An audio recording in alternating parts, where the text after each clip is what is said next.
અનિલ રાકેશભાઈ છે. હું ભક્તિ ઇન્ટરનેશનલ સ્કૂલમાં નવમા ધોરણમાં અભ્યાસ કરું છું. અમારે ઇંગ્લિશમાં બીજું ચેપ્ટર આવે છે ડેન્ટલ હેલ્થ. તો ડૉક્ટરને થોડાક સવાલ પૂછીશું આપણે, અને ડૉક્ટર શું જવાબ આપે છે તે આપણે જાણીશું. આપણે ઘણીવાર આપણે નાના હોય ત્યારે માતા પિતા એમ કહેતા હોય કે બ્રશ ઘસીને કરવું જોઈએ. તો શું બ્રશ ઘસીને કરવું જોઈએ? ઘસીને કરવું એનો અર્થ કેવો, તમે કેવી રીતે ઘસો છો એની ઉપર છે. ઘસીને એકદમ ફોર્સથી ઘસવું એ જરૂર નથી. એકદમ ફોર્સથી ઘસવામાં ઉપરની જે પડી છે ને એ ઘસી જાય, બરાબર. અને બાળકોમાં કેવું છે, બાળકોમાં તમે જે આમ ઘસતા હોય ત્યારે આ રીતે ના ઘસો, આમ રાઉન્ડ એન્ડ રાઉન્ડ આ રીતે મોશનમાં ઘસવું પડે. એ રીતે મોશનમાં ઘસો તો દાંત સાફ થઈ જાય. ઘસીને કરવામાં કેવું થશે, એકના એક બાજુ આમ ઘસાશે ને તો ઉપરનું જે પડ છે ઘસી જાય છે, દાંત સેન્સિટિવ થઈ જતા હોય છે, દાંતનું નુકસાન થાય.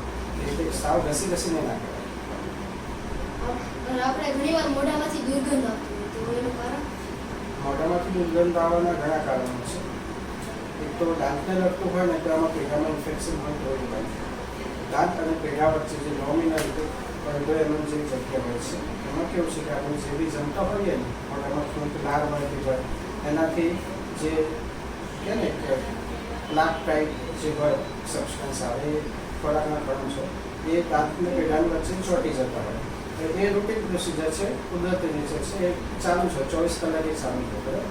પરંતુ 12 કલાકની અંદર જો એ બ્રશ એ જગ્યાએ ફરી જાય તો એ કડક ના થાય. જો એ જગ્યાએ બ્રશ ફરે નહીં, બ્રશ પહોંચે નહીં ત્યાં સુધીમાં, જે બી જગ્યામાં દાંતમાં જમા થતું હોય ત્યાં પહોંચે નહીં, 5-7 દિવસ થાય ત્યારે એ વસ્તુ જે છે ને કડક થઈ જાય, પછી એને કેલ્ક્યુલસ કહેવાય.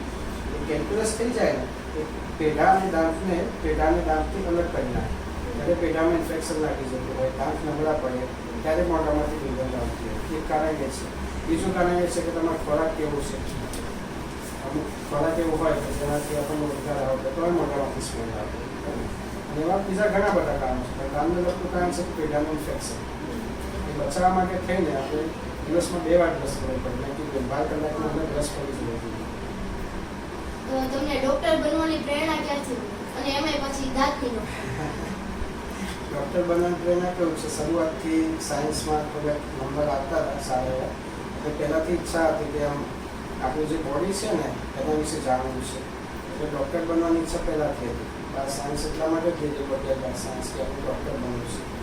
દાંતના ડૉક્ટર બનવાની પ્રેરણા મને મારા જે ફેમિલી ડૉક્ટર છે ને એનાથી મને હતી. મને પહેલાં દાંત વિશે કંઈ જ નથી. જ્યારે હું 12મું સાયન્સ ભણતો હતો ને પછી મને ઈચ્છા થઈ, જે મારા ફેમિલી ડૉક્ટર હતા ને એમનું મને કીધું કે દાંતમાં ઘણી બધી વસ્તુ આવે છે જે ધ્યાન રાખવા જેવી છે. એ વખતે એમની પાસે મેં જાણ્યું ત્યારે મને ખ્યાલ આવ્યો કે દાંતમાં આટલું બધું છે કે પછી મારે પબ્લિકને હવે અવેરનેસ માટે થઈને દાંતમાં ઘણું બધું આ રીતનું છે, મારે દાંત વિશે જાણવું પડશે એમ તો એને ડેન્ટલ બેન કરવું છે. એમના થ્રુ મને કરવું. સરે આપણને સવાલના જવાબ ખૂબ જ સારી રીતે આપ્યા, તેથી સરનો આભાર. Thank you.